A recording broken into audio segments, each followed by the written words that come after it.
we are running.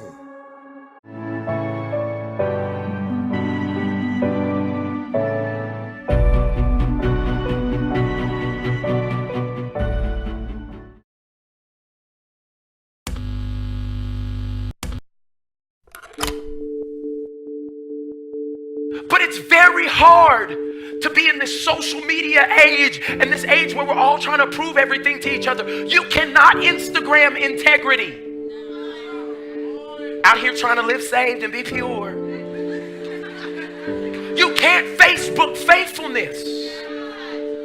You just have to show up and do it. And that's why God is saying to us, he said, I've called you, I've marked you, and nobody's gonna know.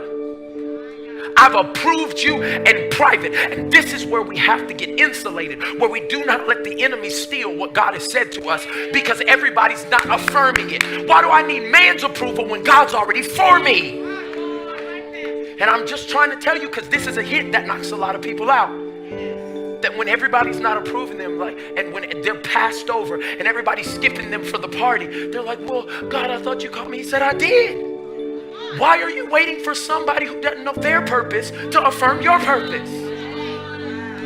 I marked you and I proved you in private. And this is the thing about it. A lot of our businesses are in infant stage right now. A lot of our marriages are in infant stage. A lot of the dreams that God has placed in us are in infant stage. And the reason that God has it in seed form is because a seed always goes into the dirt, into a dark place, intentionally. Because the easiest way to kill an infant is to kill it when it's small.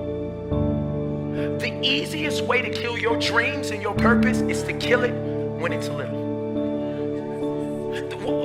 Let me bring it to you like this. When they tried to kill Jesus, when the king at the time found out that there was going to be a Messiah born and he was going to be king, what did he say? He said, kill every son under the age of 2, because it's easier to kill a king when it's a kid. And many of you are out here trying to show everybody what God is doing. And he said that's the easiest time for somebody to speak death into it, when it hasn't barely lived. You think you gonna do that? Who's gonna fund that? Who's gonna cause? You can't even sing. You can't even this. And people start speaking death into the thing that God says you better protect that because it's small right now. But one day when it grows fully mature, that thing's gonna touch the entire world. You're missing a gift that God's trying to give you. God's trying to give you the gift of the opportunity of obscurity. He's giving you the opportunity of obscurity. There's things you can do when everybody doesn't know you. There's things you can develop when you only got 14 Instagram followers. There's things that you can develop when everybody's not looking to you for marriage advice. You're trying to be the counselor right now, but you need to get taught. Because one day you'll be the counselor, but there's some things right now that you need to develop in obscurity. And most of us are trying to get to where God has us right now, that we are negating the opportunity for obscurity. And this past week, I was able to speak on one of the largest platforms I've ever spoken on in my life. I want to show you where my season of obscurity was, because some of y'all don't believe it. Can you show them a picture of the circle? This is how I started. I would be in a circle with a bunch of young people who didn't know the Bible, so they didn't know if I was right either. Okay? I would be getting corrected every week, because I was like, Jesus did something, and maybe that's right, I'll correct it tomorrow. But they were my season of obscurity. And because I did not rush to a spotlight, and I was able to develop when nobody was looking, this past week, this is the audience that God allowed me to be able to minister to in Royal Albert Hall. 6,000 leaders from over 80 countries. And I was the headlining speaker along with Craig Groeschel. They paid me to be there. But I would have never gotten to my strength if I wouldn't have embraced my opportunity of obscurity. And some of you right now, they need to know I can sing. No, they don't. Well, they need to know I have business plans. No, they don't. Well, they need to know that I'm a great writer. Because David didn't ever one time say what he did. He was always sent for. when the opportunity presented itself for him to be in the place he needed to be, he was always sent for. But it's because he was in the place where God had him, and he wasn't trying to get to another place. This is why we got to embrace our opportunity of obscurity. And this is what happened to David. I remember it happening a little further back when he's about to defeat Goliath. They was like, what makes you think that you can defeat Goliath? He said, when none of y'all was looking, when I was in the field, a bear came. And when the bear came, it was overwhelming. I was scared and nobody was there. And I slashed that bear.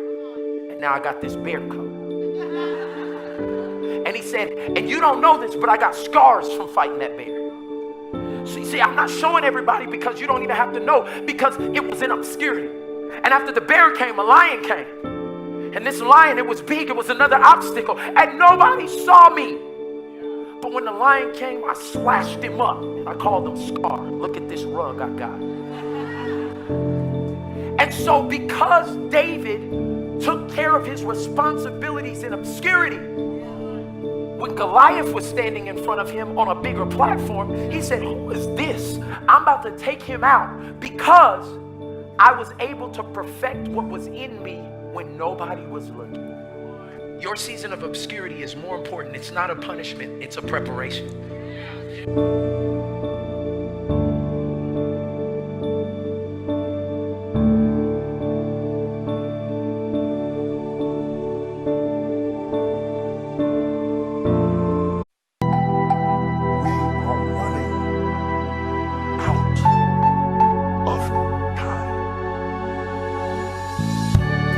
What are you going to do with the time you have left?